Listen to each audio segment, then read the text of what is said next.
am Dr. Vasudha Umate. I am doing my PG in the Department of Road Vidan and Vikriti Vidya at Sri Ayurved Mahavidyalaya, Nagpur. I am the alumni of this college from 2K12 batch. Okay, तो आज हम जो देखने वाले हैं या फिर जो डिस्कस करने वाले हैं वो है tips and tricks for PG entrance या फिर पीजी प्रिपरेशन। आपका जो पीजी एंट्रेंस है all India Ayurveda post graduation entrance test AIAPG, okay, so उसके बारे में आप जानते होंगे। आपकी एग्जाम कब होगी, किसी को पता है? आप कब पीजी एंट्रेंस दे पाओगे? अगस्त में, या करेक्ट, 2022, ओके। सो तब आपका एग्जाम होगा। आपके पास अभी से लेकर 1.5 साल का टोटल ड्यूरेशन है। तो 1.5 साल में आपका 1 ईयर का इंटर्नशिप है। तो इंटर्नशिप के ड्यूरिंग आपको किस तरीके से प्रिपरेशन करना है और इंटर्नशिप के बाद आपको क्या करना है, ये हम इसमें डिस्कस करेंगे। Okay, so let's start. First, जब भी आप सोचते हो कि आपको AIPGT के लिए प्रिपरेशन करना है तो बहुत सारे क्वेरीज रहते हैं। फॉर एग्जाम्पल, किससे अप्रोच करना है, पढ़ाई कैसे करना है, स्टडी मटेरियल कहाँ से लेना है या फिर कहाँ पे क्लासेस लगाने हैं। अभी जैसे ऑफलाइन क्लासेस नहीं है, ऑनलाइन क्लासेस चल रहे हैं नागपुर में या फिर अदर जो है नासिक के हैं, पुणे के हैं, ऑनलाइन क्लासेस चल रहे हैं। तो बहुत सारे इंस्टीट्यूट्स हैं जहाँ पे पीजी प्रिपरेशन के लिए पढ़ाया जाता है। उनमें से बेस्ट आपको कौन सा चूज करना है। ओके, बहुत सारे क्वेरीज होंगे, उनका सॉल्यूशन हम कोशिश करेंगे कि आज यहाँ से निकाल पाए। ठीक है, फर्स्ट जो पेज आता है कि what is your purpose, why you want to do PG. ठीक है, मैंने फर्स्ट प्रेफरेंस इसको इसलिए दिया है कि अगर आपका मोटिव सिलेक्टेड हो, अगर किसी का मोटिव सिलेक्टेड है कि मेरे को पीजी गायनेक में ही करना है, मेरे को बालोग में ही करना है, अगर आपका ये मोटिव सिलेक्टेड है तो आपको उसके बारे में पता होना चाहिए। फॉर एग्जाम्पल, अगर आपको बालोग में पीजी करना है तो महाराष्ट्र में ऑल ओवर जितने भी इंस्टीट्यूट्स है पीजी इंस्टीट्यूट्स, उसमें बालोग की कितनी सीट्स है? Total 60। Okay, all over Maharashtra only 66 seats are there. और कितने बच्चे हैं जो पीजी एंट्रेंस देते हैं? अबाउट 3000 या 4000। अगर आपको उन 60 में से एक सीट चाहिए तो आपका प्रिपरेशन किस लेवल का होना चाहिए? ठीक है, तो जितना आपका मोटिव स्ट्रांग रहेगा उतने स्ट्रांग आपके एफर्ट्स भी होने चाहिए। ठीक है, तो सबसे पहले तो ये डिसाइड करो कि पीजी क्यों करना है। जस्ट एक डिग्री लगाने के लिए पीजी करना है या फिर सही में किसी अच्छे कॉलेज से पीजी करना है या फिर अपना नॉलेज जो है वो अपडेट करना है, तो आपका मोटिव पहले सिलेक्टेड होना चाहिए। Then comes what should be your process. ठीक है, तो प्रोसेस में 3 स्टेप्स में हम जाते हैं। First is collection of study material. आपके पास स्टडी मटेरियल होना चाहिए कि पढ़ना किस में से है, बुक से पढ़ना है या फिर नोट से पढ़ना है, नोट्स कहाँ से आपको कलेक्ट करने हैं, बुक्स कौन कौन से प्रीफर करने हैं। उसके बाद सेकंड आता है रीडिंग। थ्रू आउट आपके पास 1.5 ईयर का टाइम पीरियड है, आपको रीडिंग किस तरीके से करनी है या फिर रीडिंग के लिए आपको टाइम शेड्यूल कैसे निकालना है, क्योंकि आप इंटर्नशिप भी कर रहे हो। इंटर्नशिप में दिन भर आपकी यहाँ पे ड्यूटी रहती है, तो यहाँ पे दिन भर ड्यूटी करने के बाद आप इतने थक जाते हो कि आपके पास टाइम नहीं मिलता। अगर आप इसको कंसिडरेशन में लोगे तो 1 साल आपका ऐसे ही चला जाएगा। ठीक है, तो ड्यूरिंग इंटर्नशिप आपको किस तरीके से टाइम निकालना है और इंटर्नशिप होने के बाद आपके पास थ्रू आउट 5 मंथ्स का एक कंप्लीट शेड्यूल रहता है, उसमें आपको कैसे प्रिपरेशन करना है। और थर्ड आता है रिवीजन। ठीक है, तो अगर आपका इंटर्नशिप के 1 साल के दौरान रीडिंग हो गया तभी आप अगले 5 महीने में या फिर एग्जाम से पहले उसको रिवीजन दे सकते हो। तो ये 3 स्टेप्स में आपको जाना है। सबसे पहले आपको आपके एंट्रेंस का पैटर्न पता होना चाहिए। ठीक है, पहले पैटर्न अलग था, उसमें नेगेटिव मार्किंग नहीं थे। बाद में जो पैटर्न आया, जिस पैटर्न में हमने एग्जाम दिया था उसमें नेगेटिव मार्किंग था। ठीक है, 100 मार्क्स का पेपर रहता था और नेगेटिव मार्किंग उसमें इंक्लूड था। अभी लास्ट ईयर से 120 मार्क्स का एग्जाम रहता है और 120 मार्क्स के इसमें आपको अगर आपका आंसर सही है तो 4+ और अगर गलत आंसर है तो 1- फॉर एवरी आंसर। ठीक है, टोटल में से माइनस नहीं होगा, for every answer there will be 1-, तो स्कोर आपका वैसे ही कम हो जाता है। इससे आपको ये सिलेक्ट करना है कि आपको कितना क्वेश्चन अटेम्प्ट करना है। ठीक है, वहां पे कुछ भी नहीं लगाना है। Okay, then comes time period. 120 minutes का टाइम पीरियड है, 2 hours. 120 questions, 120 minutes. For every question there will be only 1 minute. उस 1 मिनट में आपको ये भी याद करना है कि इस क्वेश्चन का आंसर निकालना कैसे है चार ऑप्शन में से। अगर आपको ऑप्शंस फैमिलियर नहीं लग रहे हैं तो आपको ट्रिक्स याद करनी है कि इस कंसेप्ट को हमने किस ट्रिक से लर्न किया था। तो 1 मिनट का टाइम बहुत कम हो जाता है, क्योंकि आपने एग्जाम के टाइम देखा होगा सर्कमस्टेंसेस ऑड्स रहते हैं, ठीक है, आपके फेवर में तो नहीं रहेगा, वहाँ पे टेंस एनवायरनमेंट रहता है, स्ट्रेस में आप रहते हो, तो आपको आंसर निकालना आना चाहिए, ठीक है। तो उसका भी मैनेजमेंट हम इसमें देखेंगे। Then come syllabus. Syllabus but obvious है कि आपका सिलेबस क्या रहेगा। फर्स्ट ईयर यूजी के संस्कृत से लेके फाइनल ईयर यूजी के रिसर्च मेथोडोलॉजी तक टोटल 18 सब्जेक्ट्स 18, ठीक है। और हर सब्जेक्ट को उतना ही वेटेज है, कोई सब्जेक्ट यहाँ पे इंफीरियर नहीं है, कोई सुपेरियर नहीं है। ऐसा बिल्कुल भी नहीं है कि जो फाइनल ईयर के सब्जेक्ट है उस पर ज्यादा मार्क्स ज्यादा क्वेश्चंस आएंगे और जो फर्स्ट ईयर के सब्जेक्ट है उस पर कम मार्क्स आएंगे, ऐसा नहीं है। पदार्थ विज्ञान के 5 से 6 प्रश्न रहते हैं, ठीक है। अगर एक सब्जेक्ट के 5 क्वेश्चंस पकड़ लो और उसको अगर आपने टोटली छोड़ दिया तो आपका 5 मार्क तो वहीं पे माइनस हो गया, बाकी का माइनस निगेटिव सिस्टम अलग ही रहेगा। तो इसीलिए हर सब्जेक्ट को उतना ही आपको वेटेज देना है। Then comes study material. Study material में सबसे पहले तो मैं ये बोलूंगी, आपकी जो गुरुमंत्री है 3 संहिता है, चरक सुश्रुत वाग्भट, उसको आपको बिल्कुल भी छोड़ना नहीं है, थ्रू आउट रीडिंग करना है।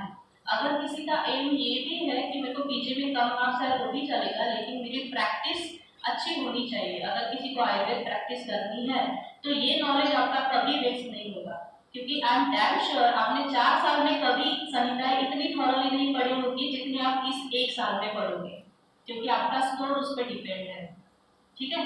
संहिता में से फॉर एग्जांपल अगर आप चरक संहिता ले लो तो चरक संहिता में से सूत्र स्थान की जो 30 चैप्टर है उस पे 5 क्वेश्चंस, शारीर स्थान पे 2 क्वेश्चंस, इंद्रिय स्थान पे 1 प्रश्न, ठीक है। इस तरीके से कैटेगराइजेशन होता है। सिद्धि स्थान और कल्प स्थान दोनों मिला के 5 क्वेश्चंस, ऐसा कैटेगराइजेशन होता है। ऐसा नहीं कि चरक संहिता में फिर 5 क्वेश्चन आ गए, हर एक स्थान पे क्वेश्चंस होते हैं, इसीलिए सिलेबस इतना वास्ट हो जाता है। तो आपको संहिताओं की एटलीस्ट मिनिमम बोल रही हूँ मैं 3 रीडिंग तो भी होनी चाहिए, चरक सुश्रुत और Vagbhata through out this 1 year, okay. उसको कैसे करना है वो भी हम बताएंगे। उसके बाद आता है स्टडी मटेरियल में जब थियरी का पार्ट आता है तब आप संहिता में से पढ़ोगे, लेकिन जब आप उसको रिवाइज करोगे या फिर आपको एट ए ग्लांस चाहिए तो कुछ बुक्स है, उस बुक्स का भी आप रेफरेंस ले सकते हो। और इन बुक्स का सबसे बड़ा एडवांटेज ये है कि इसमें प्रीवियस ईयर्स के क्वेश्चन पेपर दिए हैं और एमसीक्यूज दिए हैं, ठीक है। एमसीक्यूज और previous years question paper solve करना उतना ही इम्पोर्टेंट है जितना थियरी पढ़ना। ये 50% जाता है। ऐसा नहीं कि आप थियरी थ्रू आउट पढ़ रहे हो और आपने क्वेश्चन पेपर सॉल्व नहीं किया। इसका सबसे बड़ा एडवांटेज पता है क्या है? लास्ट ईयर जो एग्जाम हुई थी, अभी जिन्होंने एग्जाम दिया, जो लोग पीजी में अभी एडमिशन लेंगे, उनका क्वेश्चन पेपर आपने देखा है कैसा था, उनसे डिस्कस किया है। आपको डिस्कस करना चाहिए, क्योंकि अब तक जितने भी एग्जाम हुए ना उससे ये एग्जाम बिल्कुल अलग था। इसमें 30 क्वेश्चंस ऐसे थे जो लॉजिकल बेसिस पे थे, मतलब ऐसा नहीं कि क्वेश्चन पूछा है उसके आंसर उसके ऑप्शंस दिए हैं और उसमें से एक आंसर है, ऐसा नहीं। जैसा यूपीएससी का पैटर्न रहता है, एक सिनेरियो दिया है, वो सिनेरियो में से एक क्वेश्चन डेवलप होगा, उस क्वेश्चन के 4 चॉइसेस है, नीचे ऑप्शन है कि उनमें से उन 4 चॉइसेस में से कौन सा सही है कौन सा गलत है। ये क्वेश्चन पढ़ने के लिए या फिर समझने के लिए आपको 2 से 3 मिनट लगते हैं, ठीक है। तो इसीलिए जो नागपुर एरिया के स्पेसिफिक जो स्टूडेंट्स है ना, उनका स्कोर कम आया, क्योंकि उनको इस तरीके से क्वेश्चन पेपर सॉल्व करने की आदत ही नहीं, उन्होंने कभी प्रैक्टिस ही नहीं की। इसलिए जरूरी है कि आप जितना मैक्सिमम एमसीक्यूज या फिर क्वेश्चन पेपर्स को सॉल्व करेंगे, जितना पढ़ोगे उतना ही वो सॉल्व करते जाना है, तो पैरेलली आपका दोनों साइड कवर होगा।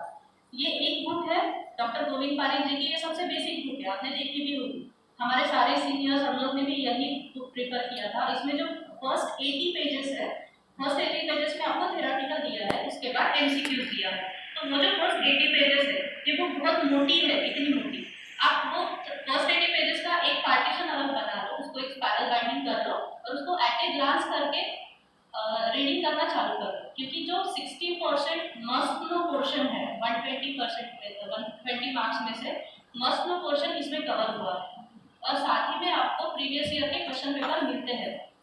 मैं बार बार ये क्यों कह रही हूँ, एमसीक्यू सॉल्व करना या फिर question paper as it is question उठाया जाता है, ठीक है। 60% क्वेश्चन ऐसे रहते हैं जो एज इट इज उठाए गए हैं प्रीवियस क्वेश्चन पेपर से, उसमें जो ऑप्शन है उसका सीक्वेंस भी चेंज नहीं करते। अगर आपका बहुत ज़्यादा प्रैक्टिस हुआ है तो क्वेश्चन देखते बराबर आपका आंसर पता चल जाएगा, आपको ऑप्शन पढ़ने की भी जरूरत नहीं है, तो आपका टाइम वहाँ पे बचता है, ठीक है। तो ये एक बुक आप रेफर कर सकते हो। सेकेंड बुक है संजय पाटिल सर की, ये बुक भी आपने देखी होगी, आईएएस समुच्चय, ये लेटेस्ट बुक है थोड़ा सा, तो इसमें संस्कृत ऐड किया है उन्होंने, संस्कृत के भी नोट्स दिए हैं और हर सब्जेक्ट वाइज एमसीक्यूज दिए हैं। थर्ड, ये सबको पता होगा ग्लोबल आयुर्वेदा की बुक है, आप लोगों ने क्लासेस भी ज्वाइन कर लिए होंगे डॉक्टर टवलारे सर के, इसके 2 वॉल्यूम्स है। इसका बेनिफिट ये है कि इन तीनों बुक्स में से मैक्सिमम नंबर ऑफ एमसीक्यूज इस बुक में दिया है और इसमें रिसर्च मेथोडोलॉजी और संस्कृत का पोर्शन बहुत ज़्यादा ऐड किया है, ठीक है। तो ये बुक भी आप पढ़ते हो क्लासेस के साथ साथ, तो इसका भी बहुत अच्छा बेनिफिट है। लेकिन मैं फिर से कहूँगी संहिता छोड़ना नहीं है, क्योंकि इसमें सिर्फ पॉइंट्स दिए हैं, संहिता में थ्रू आउट दिया है। आपको पता नहीं है कि सिर्फ पॉइंट्स में क्वेश्चन पेपर जो सेट करेगा उसको पता है क्या कि आपने ग्लोबल से पढ़ा है, वो तो संहिता में से क्वेश्चन पेपर निकालते हैं, इसलिए संहिता की थ्रू आउट रीडिंग बहुत ही ज़्यादा जरूरी है, ठीक है। Next, these are some digital sources which you can prefer।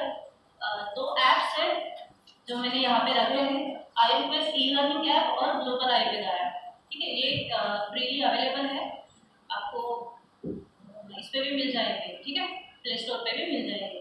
कुछ क्या बोलते हैं यूट्यूब चैनल्स है, ठीक है, जैसे डॉक्टर संतोष मोरे सर का मैं एक बताना चाहूँगी कि सर का जहाँ पे क्वेश्चन पेपर सेट होता है या फिर यूनिवर्सिटी में सर की बहुत अच्छी सी पहचान है, तो उनको ना अपडेट रहता है सारी चीज़ें। अगर आपको कुछ भी डिफिकल्टी है कि क्वेश्चन पेपर कैसा होगा या फिर क्वेश्चन का पैटर्न कैसा होगा, पेपर का पैटर्न कैसा होगा या फिर सिलेबस से रिलेटेड आपको कोई भी अगर क्वेरी है तो आप सर को कांटेक्ट कर सकते हो। उनका नंबर भी है उनके साइट पे, ये साइट है उनकी मानस ऊर्जा ई आयुर्वेद करके, ये चैनल है यूट्यूब चैनल, उस पर बहुत सारे लेक्चर्स दिए हैं, ठीक है, शॉर्ट लेक्चर्स दिए हैं, उसको भी आप रेफर कर सकते हो।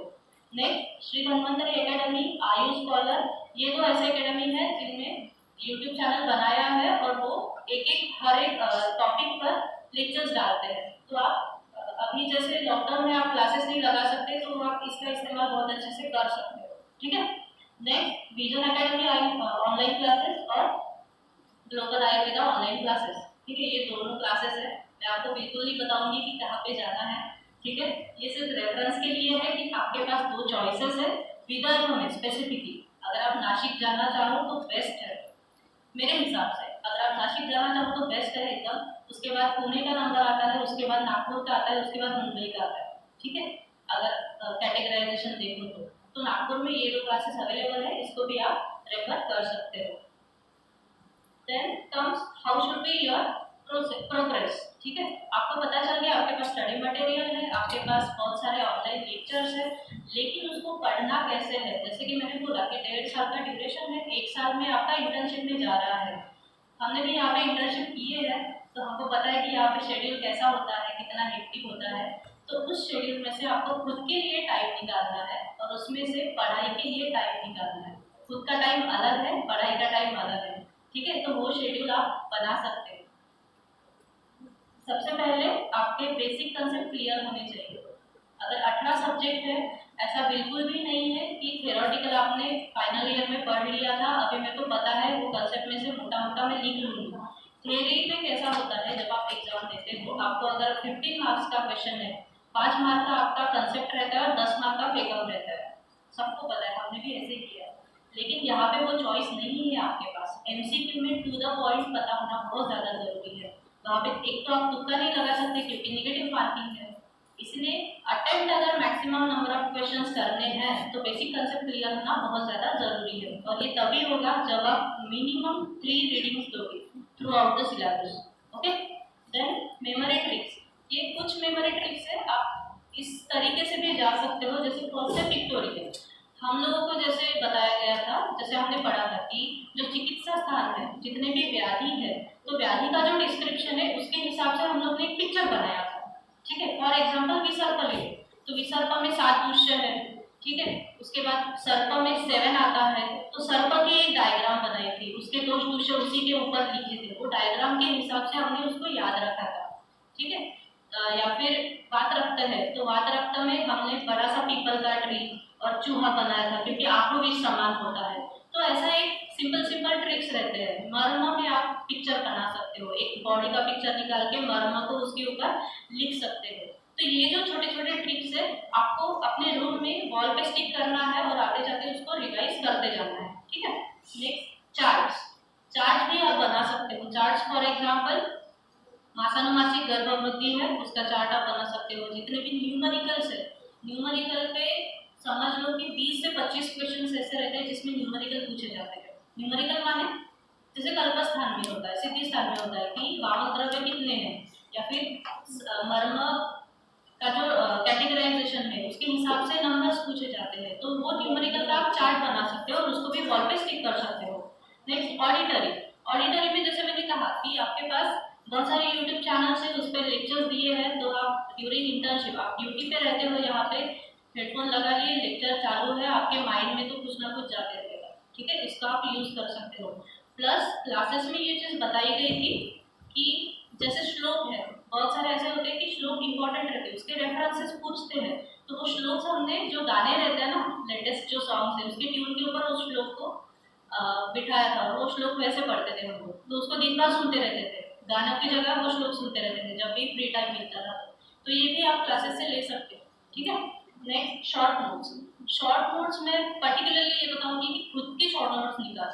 जब भी आप रीडिंग करते हो आपके पास स्टडी मटेरियल है, लेकिन फॉर एग्जांपल आपने एक टॉपिक पढ़ लिया, एक पेज पर उसका कोर लिख लो, ठीक है, कि इसमें से कौन सा आपको समझ में नहीं आया या फिर किस चीज को आपको ज्यादा इंपॉर्टेंस देना है, और वो चीट आपके पॉकेट में रख, आप रख के पॉकेट में। और जब भी आप ड्यूटी करते हो, अगर आपको 5 मिनट का भी ब्रेक मिल गया, जस्ट गो थ्रू इट, एक बार उसको रिवाइज कर लो और फिर से रख लो।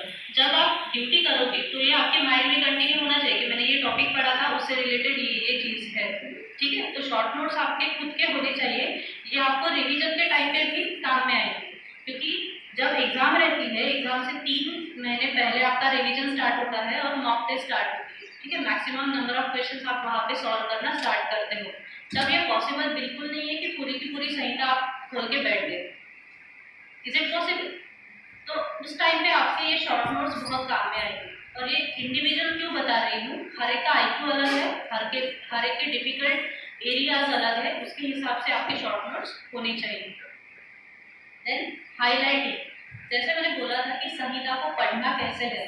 3 रीडिंग अगर आपको देती है तो फर्स्ट रीडिंग में आप हाईलाइट कर सकते हो, मतलब 3 अलग अलग रीडिंग में 3 अलग अलग हाईलाइटर से आपको हाईलाइट करना है। फॉर एग्जाम्पल अगर आपने फर्स्ट रीडिंग में येलो मार्कर से अगर हाईलाइट कर लिए, हाईलाइट हम किस चीज को करते हैं, जो मस्ट नो में आता है, जो इंपॉर्टेंट होता है, या फिर जो आपको लर्न नहीं होता जल्दी, आप उसको हाईलाइट करोगे। आप जब सेकेंड रीडिंग दोगे तब आपको ग्रीन से हाईलाइट करना है, ठीक है, उसका थोड़ा सा डार्कर शेड। तो ग्रीन एरिया जो आएगा उसको आपको थर्ड रीडिंग फिर से देनी पड़ेगी, उसमें से भी कुछ पोर्शन फिल्टर होगा और फाइनल आपका पिंक इसमें हाईलाइट होगा। तो जितना भी फाइनल इसमें आपका पिंक इसमें हाईलाइट हुआ है उसी को आपको एग्जाम से पहले ज्यादा फोकस देना है, बाकी चीजें आपको याद हो गई। ये उसका मीनिंग होता है कि आपको पूरी संहिता पढ़ने की जरूरत नहीं है, या फिर जितना पिंक पोर्शन है उसका नोट्स निकालो और उसी को पढ़ो एग्जाम के 1 महीने में, ठीक है। देन ग्रुप डिस्कशन, मैं ये कहूँगी पर्सनली कि ग्रुप डिस्कशन अगर करना चाहो तो ही करो, वरना मत करो। और वो किसके साथ करो, जिनकी वेवलेंथ आपसे मैच होती है या फिर जिनका पोटेंशियल उतना है। अगर आप इस लेवल पे जाके पढ़ाई कर रहे हो और आपका बेस्ट फ्रेंड है, उसकी पढ़ाई यहाँ पे है, उससे डिस्कस करना यानी waste of time, waste of energy मत करो, खुद का कंफ्यूजन क्रिएट मत करो। और डिस्कशन में सामने वाले को वो कंसेप्ट समझा के नहीं देना है, आपको क्लासेस नहीं लेने हैं, आपको सेल्फ स्टडी करनी है, ठीक है। आप अगर सामने वाले को समझा के दोगे, अगर किसी ने बोला मैं तो ये कंसेप्ट नहीं समझा, मैं तो पूरा का पूरा समझा के दे, आपका कितना टाइम गया उसमें, 1 घंटा गया, वो 1 घंटा आपका एक सब्जेक्ट हो सकता है, ठीक है ना। और आप इसकी क्या गारंटी है कि वो सामने वाले ने पूरी शिद्दत के साथ सुना, उसको पूरी ईमानदारी के साथ आपको टाइम दिया। ये भी हो सकता है आपका टाइम पास करने के लिए कुछ होगा, ठीक है ना। तो ये अवॉइड करो। जनरली ग्रुप डिस्कशन अगर करना है तो करो, लेकिन क्वेश्चन आंसर के फॉर्मेट में करो। एक टॉपिक अगर आप 2 लोग पढ़ते हो तो जब भी ग्रुप डिस्कशन करते हो तो क्वेश्चंस पूछो और उसके आंसर बताओ सीधे सीधे, उसको इलैबोरेट मत करो, ठीक है। इससे क्या होगा, आपकी एमसीक्यू की भी प्रैक्टिस हो जाएगी, उसका मतलब आपको समझ में आ जाएगा कि ये मैंने पढ़ा था, इसमें से कितना क्वेश्चन मेरे को याद रहता है या फिर अलग इसको पढ़ने की जरूरत है या नहीं है, आपका पोटेंशियल वहाँ पे पता चल जाएगा, ठीक है। तो group discussion is all your choice. Then develop the habit of analyzing trends of previous year question papers. जैसे मैंने पहले भी इसका इम्पोर्टेंस बताया है। Solve maximum and different types of MCQ. Different types of MCQ मैंने क्यों बोला? जैसे मैंने बोला कि लास्ट ईयर का क्वेश्चन पेपर कैसा था, उस तरीके से आपकी प्रैक्टिस होनी चाहिए कि अलग अलग टाइप के भी MCQ पूछे जा सकते हैं। ऐसा नहीं कि ये क्वेश्चन है इसके ये आंसर्स है, ऐसा नहीं होता। आपको सिनेरियो या फिर लॉजिकल बेसिस के भी MCQs आ सकते हैं। मैं हर बार यही चीज बता रही हूँ कि आपकी स्टडी जो है वो बैलेंस होनी चाहिए। जितना आप थियरी को वेटेज दे रहे हो उतना ही आपको वेटेज एमसीक्यू को देना है, ठीक है। ये पैरेलल जाना चाहिए डे 1 से। अगर आपने आज पढ़ाई स्टार्ट की है, आज आपने सूत्रस्थान का पहला चैप्टर पढ़ा है, तो आज ही उसी से रिलेटेड एमसीक्यू पढ़ लो, ठीक है। बाद में उसको अलग से टाइम मत दो, आपके पास टाइम नहीं बचता है। अगर आप ये 1 साल हो जाने के बाद स्टार्ट करोगे तो 4 महीने में आपके 18 सब्जेक्ट का सिंगल रीडिंग भी नहीं हो पाता। ऐसे भी लोग हैं जिन्होंने पूरा इंटर्नशिप कुछ नहीं किया, हमारे बैच के ऐसे भी लोग हैं जिन्होंने इंटर्नशिप के बाद पढ़ाई स्टार्ट की, उनकी सिंगल रीडिंग भी नहीं हुई थी, उन्होंने द्रव्य गुण कंप्लीटली छोड़ दिया था, जिसके ऊपर 8 प्रश्न थे हमारे टाइम पे। 8 क्वेश्चन तो ऐसे ही थे, इसीलिए बोल रही हूँ आज से स्टार्ट करो, ठीक है। अभी भी देर नहीं हुई है। ये कुछ हाई एरिया है, मतलब ये मैं ये नहीं बोल रही कि इसी में से क्वेश्चन आएंगे, इसी में से maximum number of questions maximum number of times आएंगे, ठीक है। इसलिए आपको इसको छोड़ना नहीं है। For example Sutrasthana complete 30 chapter Sutrasthana के आपको पढ़ने हैं। देन कम्स विमान स्थान, विमान स्थान भी बहुत ज़्यादा इंपॉर्टेंट है, कंप्लीट 8 चैप्टर्स। चिकित्सा स्थान भी आपको पूरा पढ़ना है, चरक सुश्रुत और वाक्पट का। इसमें चरक पे फोकस करो और कंपैरेटिव सुश्रुत और वाक्पट साथ में पढ़ते जाओ कि उसमें उस थीसिस से रिलेटेड क्या दिया है अलग से, ठीक है। जब हम लोग पढ़ते थे तब हम 3 पेन यूज करते थे, ब्लू, ब्लैक और ग्रीन, या फिर ब्लू, ब्लैक और रेड, ठीक है। ब्लू इज फॉर चरक क्योंकि वो कॉमन है, black is for Sushruta and red for Vagbhata. तो हम ब्लू पेन से लिखते हैं, उससे कंपैरेटिव चरक में क्या दिया, सॉरी सुश्रुत में क्या दिया है और वाक्पट में क्या दिया है, वो उसी टाइम पे अलग पेन से लिख देते थे। उसके सामने सुश्रुत या वाक्पट लिखने की जरूरत नहीं पड़ती थी, क्योंकि हमको पता है अगर ब्लैक पेन से लिखा है तो वो वाक्पट है या फिर सुश्रुत है, ठीक है। तो इस तरीके से भी आप जा सकते हो। चिकित्सा स्थान का इंडेक्स मैंने इसलिए लिखा है, आपके पास अगर ब्रह्मानंद त्रिपाठी की संहिता होगी, चरक संहिता, तो उसका जो इंडेक्स है उसका आप जेरॉक्स निकाल लोगे, उसको अगर आप पढ़ोगे तो उसमें क्या दिया है, अध्याय का नाम और उसके नीचे उसमें क्या क्या इंक्लूड है या फिर क्या क्या कल्प दिए हैं। हमने फाइनल ईयर में भी इसी से पढ़ा था, वो इंडेक्स से पढ़ते थे हम लोग, क्योंकि कल्प पता चल जाता है, ये रोगादि काल में ये कल्प आया है, ठीक है। अगर आप एट अ ग्लांस के लिए या फिर वॉकिंग कर रहे हो, स्ट्रेचिंग कर रहे हो, चलते चलते अगर आपको पढ़ना है तो इतनी बड़ी संहिता लेना पॉसिबल नहीं है, उसका जेरॉक्स निकाल लो, उसको पढ़ो, ठीक है। क्योंकि ये पूछते हैं कंसर्न रीति किसमें आया है, एकदम सिंपल, सितोपलानी का रेफरेंस कहाँ पे आया है, ठीक है। तो आंसर क्या है, नहीं पता, काव्य या राजेश मान पढ़ लो, ठीक है। देन सुश्रुत संहिता, सुश्रुत संहिता का सूत्र स्थान का जो 21 चैप्टर्स है, फर्स्ट 21 चैप्टर्स, वो सबसे ज्यादा इंपॉर्टेंट है शल्य तंत्र के लिए। शल्य तंत्र आपको अलग से पढ़ने की जरूरत नहीं है, शेकोकार वगैरह पढ़ने की जरूरत नहीं है, फर्स्ट 21 चैप्टर्स पढ़ लो सुश्रुत संहिता के। देन शारीर स्थान, अगर शारीर स्थान पे क्वेश्चंस आते हैं तो सुश्रुत को नंबर 1 पे रखा जाता है, सुश्रुत का रेफरेंस, उससे रिलेटेड आपको चरक और वाक्पट में से कंपैरेटिव पढ़ना है, लेकिन शारीर स्थान के लिए सुश्रुत को फर्स्ट प्रेफरेंस देना है, ठीक है। नेक्स्ट पंचकर्म, पंचकर्म में आपका कंप्लीट चरक संहिता का कल्पस्थान और सिद्धिस्थान इंक्लूड होता है। इसमें मैक्सिमम नंबर ऑफ न्यूमेरिकल्स है, तो आपको इसको चार्ट के जरिए ही पढ़ना होगा, इजी वे करके, या फिर आप इसको कोड दे दो, मतलब नंबर को कोड दे दो, 16 का ये कोड हो गया, जैसे हम करते हैं 1 सन 2 शू 3 ट्री, ऐसा हम लोग ने याद रखना था, तो आप कोड भी दे सकते हो नंबर से रिलेटेड, उससे भी आप याद कर सकते हो, ठीक है। देन चाणक्य तंत्र, चाणक्य का आयुर्वेद जितना इंपॉर्टेंट है, चाणक्य का आयुर्वेद कहाँ पे आया है? सुश्रुत उत्तर तंत्र, ठीक है। तो उत्तर तंत्र कंप्लीट और मॉडर्न का भी रिलेटेड पोर्शन। चाणक्य में स्पेसिफिकली चरक के उतने रेफरेंसेस नहीं है, वाग्भट का कहीं कहीं पे आपको रेफरेंस मिलता है। फॉर एग्जांपल कर्णगत वैरी है, ठीक है, इसमें नंबर में वैरी होता है। कर्ण पानीगत सिर्फ वाग्भट ने बताया है, कर्णगत सुश्रुत और वाग्भट दोनों ने बताया है, ठीक है। तो ऐसे भी आपको पढ़ना है कि अलग वाग्भट में क्या आया है, सिर्फ उतना पढ़ो। जो सुश्रुत ने बताया है और वाग्भट का सिमिलर है उसको अलग से मत पढ़ो, जो अलग आया है उसको पढ़ो, ठीक है। देन कौमार नृत्य कश्यप संहिता से ही पढ़ना है। कश्यप संहिता नहीं पढ़ा होगा फाइनल ईयर में, ठीक है, लेकिन अभी पढ़ना है क्योंकि कश्यप संहिता पे भी 5 से 6 क्वेश्चंस रहते हैं प्लस वाग्भट का, ठीक है। देन प्रसूति तंत्र, प्रसूति भी कश्यप संहिता से पढ़ सकते हो, लेकिन अगर इजी वे में जाना है तो अपने पास जो प्रेमवती तिवारी जी की जो बुक है ब्लू कलर की, आपने रेफर की है या नहीं पता नहीं, हम लोग ने फाइनल ईयर में रेफर की थी, 2 वॉल्यूम थे उसके, उसमें maximum number of references include किए हैं। योग रत्नाकर, भाव प्रकाश, वाग्भट, देन चाणक्य और कश्यप संहिता, सारे रेफरेंसेस उसमें इंक्लूड है। तो प्रेमवती तिवारी आप थॉरली पढ़ लो, उसमें से चार्ट बना लो। इसमें चार्ट बहुत ज्यादा बनता है, योनि व्यापक का चार्ट, मासानुमासिक का चार्ट, उसके योग मासानुमासिक के उसके चार्ट, बहुत सारे चार्ट बनते हैं इधर, तो वो आपको चार्ट के जरिए पढ़ना है। देन रसशास्त्र और द्रव्य गुण, ये 2 बहुत ही ज्यादा वोलाटाइल सब्जेक्ट है, इसका पोर्शन भी बहुत ज्यादा वास्ट है, ठीक है। तो आपको इसको मैक्सिमम टाइम देना पड़ता है। तो आप ऐसे भी कर सकते हो, डेली इसको 2 घंटे देते, ठीक है, डेली 1 घंटा रसशास्त्र, 1 घंटा द्रव्य गुण, या फिर 3 दिन रसशास्त्र, 4 दिन द्रव्य गुण, लेकिन इसको डेली पढ़ना है।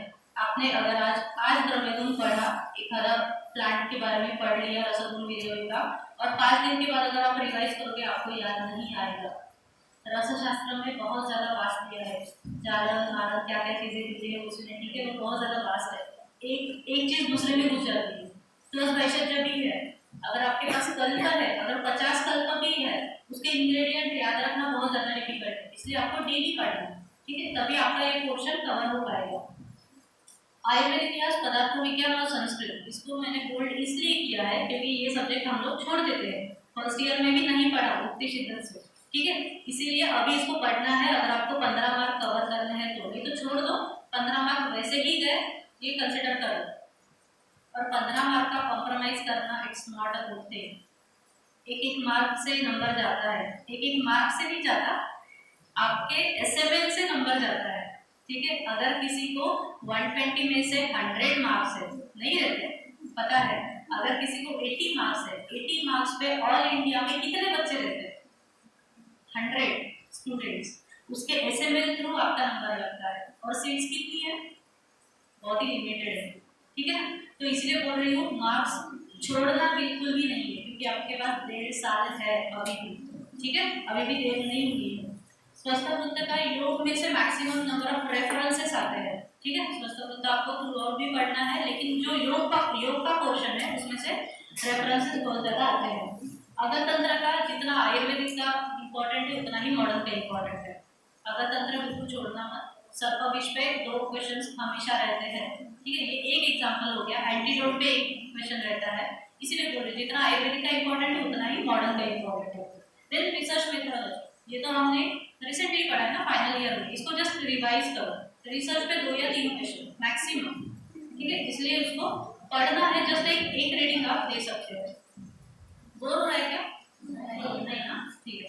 देन ये मैंने आपका टेंटेटिव शेड्यूल बनाया है, मेरे हिसाब से आप इसको फॉलो कर सकते हो, या फिर आप अपने शेड्यूल के हिसाब से, क्योंकि इंटर्नशिप में जो ड्यूटी रहती है उसका शिफ्ट रहता है ना, अलग अलग, मॉर्निंग, इवनिंग और नाइट रहता है, ठीक है। तो ये मैंने मॉर्निंग के हिसाब से बनाया है, आप इसको फॉलो कर सकते हो, या फिर आपके शेड्यूल के हिसाब से इसको मर्ज कर सकते हो, ठीक है।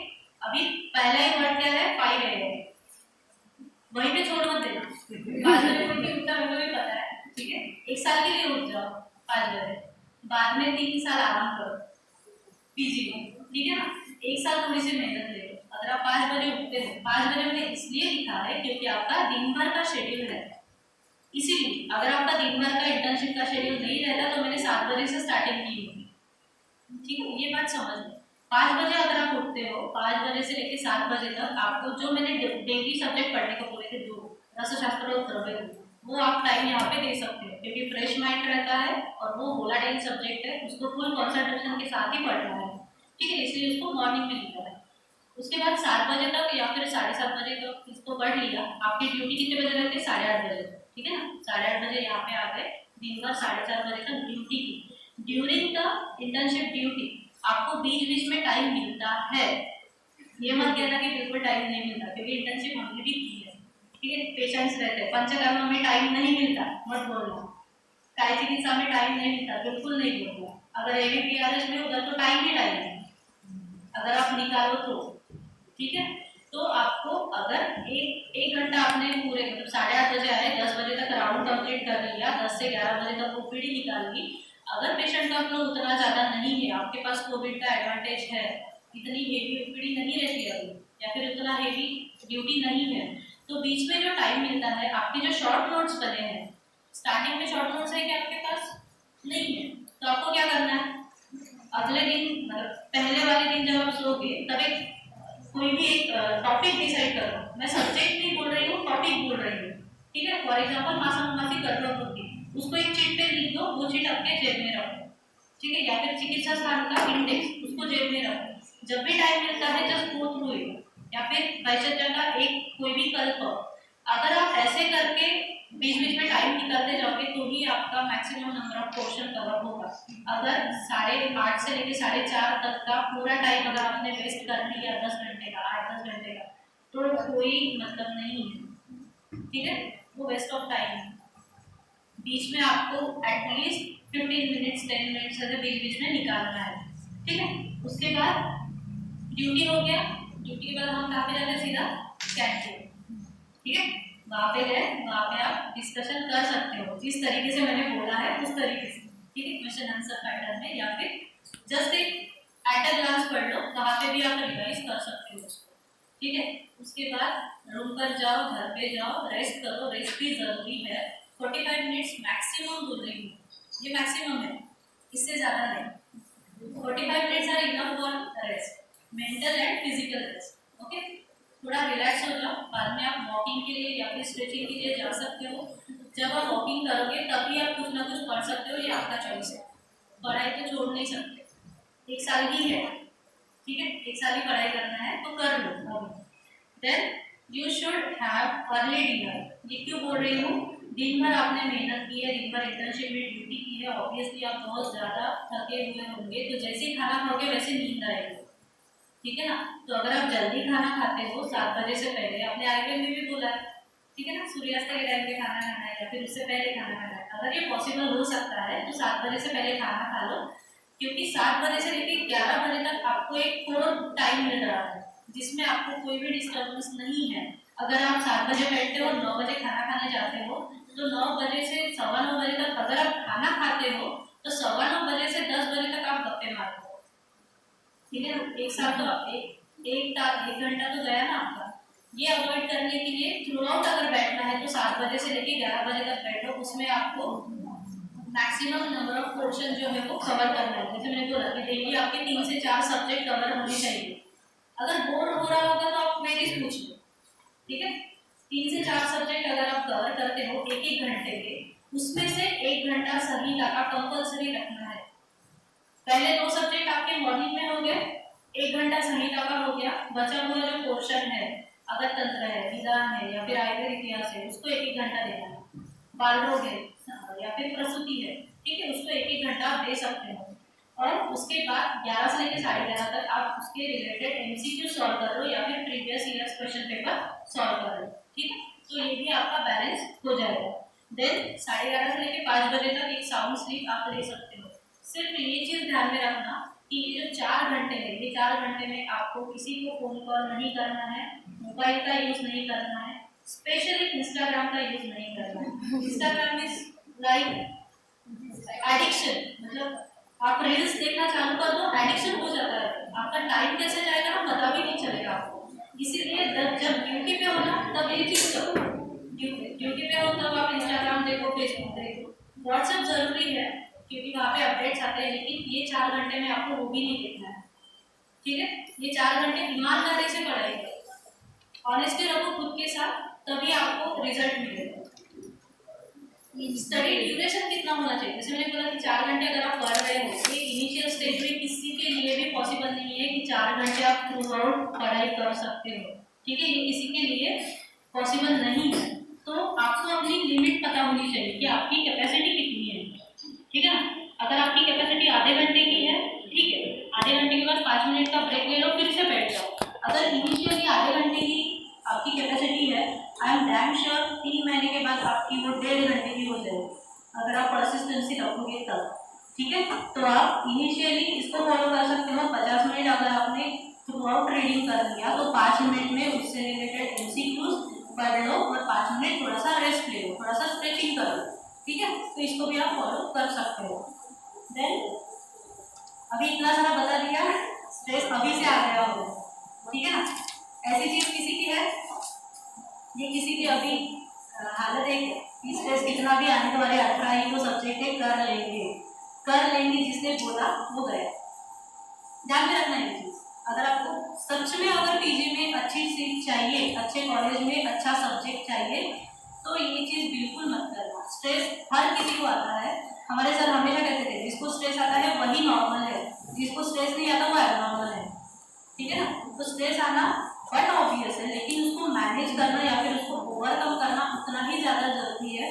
स्ट्रेस आना क्यों जरूरी है मैं बोल रही हूँ, क्योंकि अगर आपके पास कोई एम है और अगर आपको उस एम के पास पहुँचना है, तो अगर आप स्ट्रेस क्लियर करोगे तभी आप ईमानदारी से कर पाओगे। अगर आपने स्ट्रेस नहीं लिया, कैजुअली ले लिया, कोई नहीं कर पाएगा। 1 महीना करोगे, दूसरे महीने में थक जाओगे ड्यूटी करते टाइम पे और छोड़ दोगे। इसीलिए थोड़ा सा स्ट्रेस रखो कि नहीं मेरा आज का ये टारगेट है, ये महीने का ये टारगेट है, उसको मेरे को अचीव करना ही है, ठीक है। देन स्ट्रेस मैनेजमेंट कैसे करें, जैसे मैंने बोला कि स्ट्रेस तो आता ही है, लेकिन उसको मैनेज भी करते आना चाहिए। तो आप सबसे पहले मेंटल और फिजिकल हेल्थ को अगर आपको अच्छे से रखना है तो हेल्दी ईटिंग की हैबिट रखो, क्योंकि कैसा जाने तो जहां अगर आपने पहले से ही पानी पूरी खाना या फिर बाहर की चीज खाना चालू कर दिया, कोरोना हो गया, 1 महीना गया, पक्का गया। किसी को कोरोना हुआ है? मुझे हुआ, ठीक है, इसलिए बोल रही हूँ मेरा 1.5 महीना गया है बेस्ट, क्योंकि कोविड के ड्यूरिंग कोविड जो 14 डेज है और उसके बाद का जो 1 महीना है उसको ओवरकम करने में आपका चला जाता है। इसीलिए बोल रही हूँ आपके हेल्थ की बहुत ज़्यादा ध्यान रखो, ठीक है। जितना फिजिकल हेल्थ जरूरी है उतना भी मेंटल हेल्थ भी जरूरी है, और आप जो खाओगे उससे आपका मेंटल पीस बना रहेगा, इसीलिए हेल्दी ईटिंग की हैबिट रखो, ठीक है। देन साउंड स्लीप, 5.5 घंटे का जो ड्यूरेशन था अपना साउंड स्लीप का वो लेना ही है आप, उस दौरान आपको कोई भी डिस्टर्बेंसेस नहीं चाहिए। देन लिटिल वर्कआउट, इसमें आप स्ट्रेचिंग कर सकते हो या फिर वॉकिंग कर सकते हो डेली, ठीक है। देन गेट ऑर्गेनाइज्ड, ये मैं क्यों बोल रही हूँ, क्योंकि जैसे मैंने पहले बोला था आपके पास स्टडी मटेरियल है, आपने 3-4 तरीके के बुक्स ले लिए, ठीक है। हर एक बुक्स में से अगर आप पढ़ोगे तो आपका कंफ्यूजन बढ़ता जाएगा कि ये कंसेप्ट इसमें ऐसा बताया है, उसमें ऐसा बताया है, नोट्स में तो अलग ही दिया है। तो वो कंफ्यूजन को अवॉइड करने के लिए आप 1 महीना लो, ट्रायल के बेसिस पे उस 1 महीने में सारा स्टडी मटेरियल आप कंपेयर कर लो और अपना डिसाइड कर लो कि आपको किस वे से जाना है। अगर आपको विजन के नोट्स प्रीफर करने हैं तो वो डिसाइड कर लो, अगर आपको ग्लोबल के नोट्स प्रीफर करने हैं तो वो डिसाइड कर लो, अगर आपको पारिक में से ही पढ़ना है तो वो डिसाइड कर लो, ठीक है। ये ऑर्गेनाइज रखो ताकि आगे का कंफ्यूजन ना बढ़े और आपका टाइम वेस्ट ना हो, ठीक है। Then talk to dear ones, जब भी स्ट्रेस आता है ऐसा कोई ना कोई एक बंदा हमेशा रहता है जिसके साथ हम हमारी चीजें जो है वो शेयर करते हैं, ठीक है। बेहतर है कि अगर आप कोई सीनियर्स के साथ जिनका सिलेक्शन हुआ है, क्योंकि जिन्होंने अच्छे से मेहनत की, उनको पता है कि ड्यूरिंग इंटर्नशिप क्या क्या डिफिकल्टीज आती है, उनके साथ आप शेयर कर सकते हो या फिर अपने बैचमेट्स के साथ शेयर कर सकते हो, फैमिली के साथ शेयर कर सकते हो। लेकिन आप जब भी स्ट्रेस आता है, लो कंडीशन जब भी आती है, तब गिव अप मत करो। मेरा यही कहना है कि गिव अप मत करो, सिर्फ उसको शेयर करो और पॉजिटिवली उसको लो और ओवरकम करो, ठीक है। एंड एंजॉय योरसेल्फ, ये मैं क्यों बोल रही हूँ, 1.5 साल जब आप पढ़ाई करोगे उसके बाद आपको रियलाइज होगा कि 5.5 साल में जो नहीं पढ़ा वो एक साल में पढ़ लिया, ठीक है। तो नॉलेज तो वेस्ट नहीं होता है, इसलिए उसको एंजॉय करो, ये चीज मत करना। ये क्या है, पढ़ाई कर रहे हो तभी सोच लिया मेरा गवर्नमेंट में नंबर लग गया, मेरे पास स्टाइपेंड है, गाड़ी है, पैसा है, अच्छी सी गर्लफ्रेंड पटाऊंगा और एंजॉय करूंगा। ठीक है, अभी आपके पास जो 1.5 साल है उसमें सिर्फ मेहनत करो। ठीक है, act on your actions only, day dreaming मत करो। ठीक है, नंबर लगने के बाद सारी चीजें हो जाएगी, आराम से हो जाएगी। ठीक है ना, पूरा ऑर्गेनाइज हो जाता है। अभी सिर्फ पढ़ाई करो और मेहनत करो। जैसे मैंने कहा कि स्ट्रेस आता है, ब्रेकडाउन हो जाते हैं हम लोग, तो खुद को मोटिवेशनल रखो। ठीक है, बीच बीच में जितने भी मोटिवेशनल स्पीकर्स रहते हैं उनके थॉट्स पढ़ो या फिर कोई लेक्चर पढ़ लो, ताकि आप खुद को मोटिवेशनल रख सकते हो। ये क्यों कह रही हूँ, सिर्फ एक चीज़ के लिए कि बीच में गिव अप मत कर देना। ठीक है ना, 1 साल में इंटर्नशिप होते होते हम लोग दिन गिनते हैं बैकवर्ड में कि इंटर्नशिप के इतने दिन बचे हैं, बस निकालना है। ठीक है ना, इतना हेक्टिक हो जाता है धीरे धीरे, क्योंकि ड्यूटी में फिजिकल स्ट्रेंथ आपकी बहुत ज़्यादा लॉस होती है। इसलिए खुद को मेंटेन रखने के लिए जस्ट नेवर गिव अप। आपका नॉलेज कभी भी वेस्ट नहीं होगा। अगर आपको पीजी की सीट नहीं भी मिलती है या फिर डिजायर्ड सीट अगर नहीं मिलती है, एक चीज़ ध्यान में रखना, आपका नॉलेज कभी वेस्ट नहीं होगा। और एक इस चीज़ को आप स्पिरिचुअलिटी के साथ थोड़ा सा मेंटेन रख सकते हो। ठीक है, मेंटल पीस और फिजिकल स्ट्रेंथ आपको अगर मेंटेन करनी है तो थोड़ी सी स्पिरिचुअलिटी रखो, क्योंकि माइंड इज एवरीथिंग। आप जो सोचोगे वही होगा, तो पॉजिटिविटी रखो, सारी चीज़ें अपने आप से हो जाएगी। ये कुछ डूज एंड डोंट्स है, बस इतना ही बताना चाहूँगी। डूज में just be persistent, be honest with your work and be discipline. Persistency maintain रखो 1 साल में। और डोंट्स में अगेन यही कहूँगी कि नेवर गिव अप। ठीक है, ये सब हो गया आपके इंटर्नशिप के दौरान आपको प्रिपरेशन कैसा करना है उसके बारे में।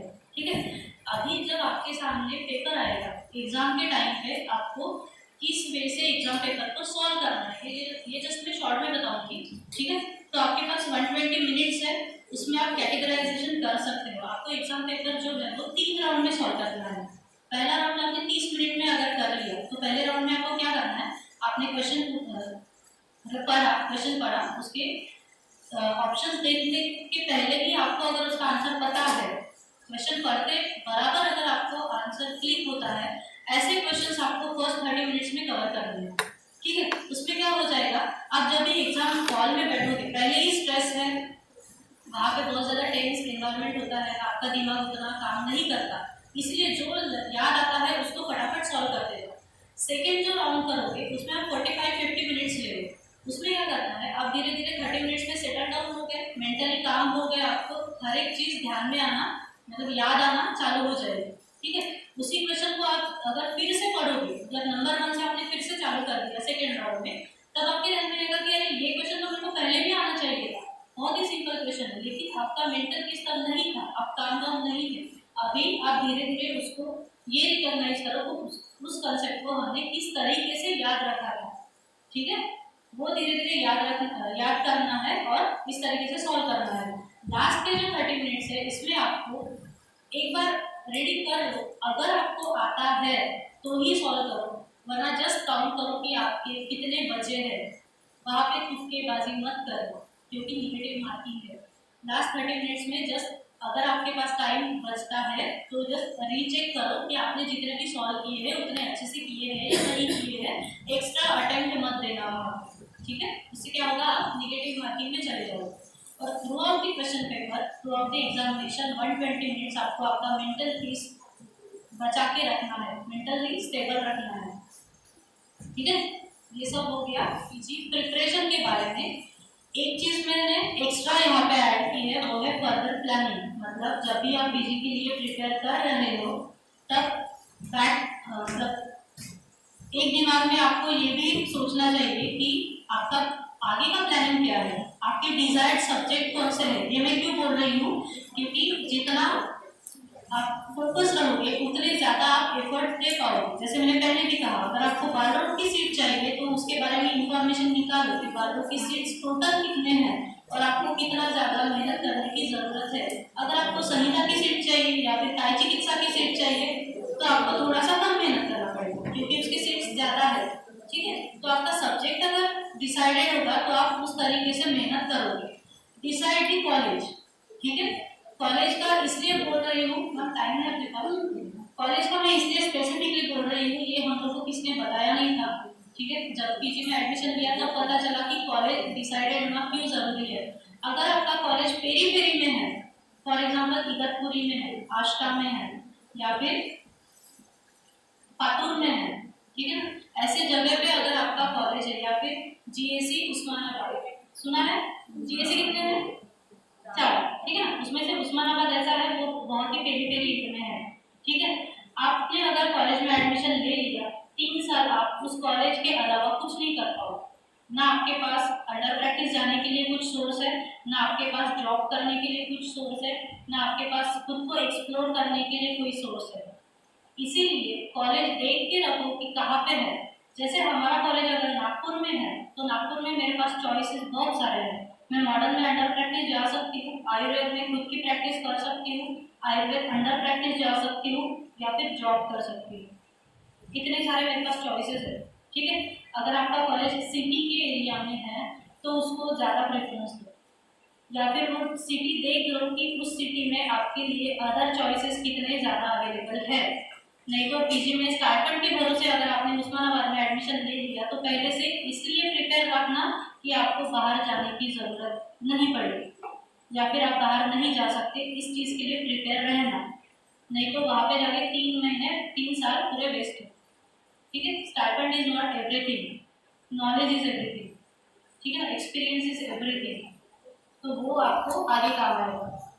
देन बैकअप प्लान, जैसे मैंने बोला कि डिजायर्ड सब्जेक्ट अगर आपका डिसाइडेड है लेकिन स्कोर कम आ गया, वो सब्जेक्ट नहीं मिल सकता, तो आपको बैकअप प्लान एक माइंड में रेडी होना चाहिए कि अगर मेरे को जीएससी नहीं मिल रहा है तो जीएससी से रिलेट टक्कर के ऐसे कौन से कॉलेजेस है, अगर वो प्राइवेट भी है तो मेरे को चलते हैं या नहीं चलते, ठीक है, उसमें एडमिशन लेना है या नहीं लेना है, इसके बारे में इंफॉर्मेशन अभी से निकालना चालू करो। ऐसे बहुत सारे प्राइवेट कॉलेजेस हैं जो बेस्ट है, जो जीएससी से भी बेस्ट है, ठीक है ना, लेकिन वहाँ पे फीस ज़्यादा है इसलिए लोग वहाँ पे नहीं जाते। लेकिन हम लोग के टाइम पे ऐसा भी हुआ था, एक लड़की थी मेरे साथ जिसका SML था 19,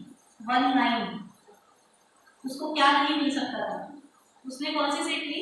हड़प सर की संहिता, जो कि प्राइवेट कॉलेज है और संहिता की सीट है, नॉन वर्किंग, ठीक है, क्योंकि उसके प्लान्स अलग थे, उसको बाहर प्रैक्टिस करना था, इसलिए उसने वो कॉलेज चूज किया।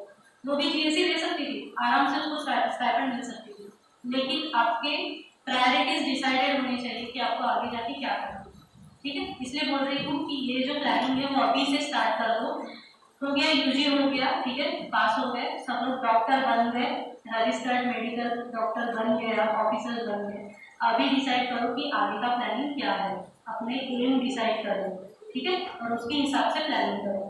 Then scope during and after PG, PG तो कर रहे हैं लेकिन पीजी में एडमिशन लेने के बाद पता चला अरे यूजी ही अच्छा है, या फिर नहीं पीजी करते तो ही अच्छा है, ठीक है ना, ऐसा नहीं होना चाहिए। इसीलिए आपको उसको पता होना चाहिए कि अगर आपके सामने एमडी या एमएस लग गया है उसका इम्पोर्टेंस कितना है, ठीक है, या फिर आपका जो 3 साल का जो पीरियड है पीजी का उसमें आप और क्या क्या कर सकते हो, अलग अलग डिप्लोमा कर सकते हो, खुद को एक्सप्लोर कर सकते हो, खुद की प्रैक्टिस स्टार्ट कर सकते हो, या फिर अगर आपको रिसर्च में जाना है तो एज अ रिसर्च ऑफिसर भी आप ड्यूटी कर सकते हो, ठीक है, ये भी बहुत सारे चॉइसेस है आपके पास, ठीक है। तो ये प्लानिंग अभी से स्टार्ट कर दो, 1.5 साल का टाइम है, फिर से बताती हूँ, टाइम वेस्ट मत करो, इंटर्नशिप होती ही रहती है, सबकी होती है, 1 साल सॉरी 1 महीना आपको शायद से एक्सटेंशन लग जाए, शायद से, लेकिन पढ़ाई मत छोड़ो, ठीक है, प्रिपरेशन कंटिन्यू करो आज से। So study slow and study होता है, लेकिन मैं स्लो नहीं कहूँगी, the study always wins the race, ठीक है ना। तो ये मैराथन है 1.5 साल का, उसके लिए प्रिपेयर रहो और अभी से स्टार्ट करो, ठीक है। स्टार्टिंग पॉइंट 1.5 साल के बाद भी आ सकता है और अभी भी आ सकता है, तो बेटर है कि अभी से स्टार्ट करो। So thank you so much and all the best for your PG. I am very much thankful to the organizing committee of this induction program, the respected dean of our college। मैं भी आनंद में हूँ और मैं जो कुछ भी हूँ आज उसमें इस कॉलेज का बहुत बड़ा योगदान है। मेरी मतलब हमारी जो पर्सनालिटी होती है वो यूजी में ही डेवलप होती है, to be grateful for that. और मैं बहुत ज़्यादा ग्रेटफुल इस कॉलेज के प्रति, और मुझे ये चांस देने के लिए बहुत ज़्यादा शुक्रिया। और मेरा जो डिपार्टमेंट है श्री आयुर्वेद कॉलेज का, वहाँ के एचओडी, वहाँ के मेरे गाइड, उनका भी मैं थैंक यू कहना चाहूँगी कि उन्होंने मुझ पर ट्रस्ट किया और ये चांस मुझे दिया। अगर किसी को कोई भी क्वेरी है अभी आप पूछ सकते हो, और 1.5 साल का आपका जो ड्यूरेशन है इसमें आपको कोई भी डिफिकल्टी आती है, feel free to contact me. ठीक है, मेरे हिसाब से, मेरे तरीके से जितना हो सके मैं आपको कोशिश करूँगी कि आपको अच्छे से गाइड कर सकूँ। ठीक, थैंक यू सो मच।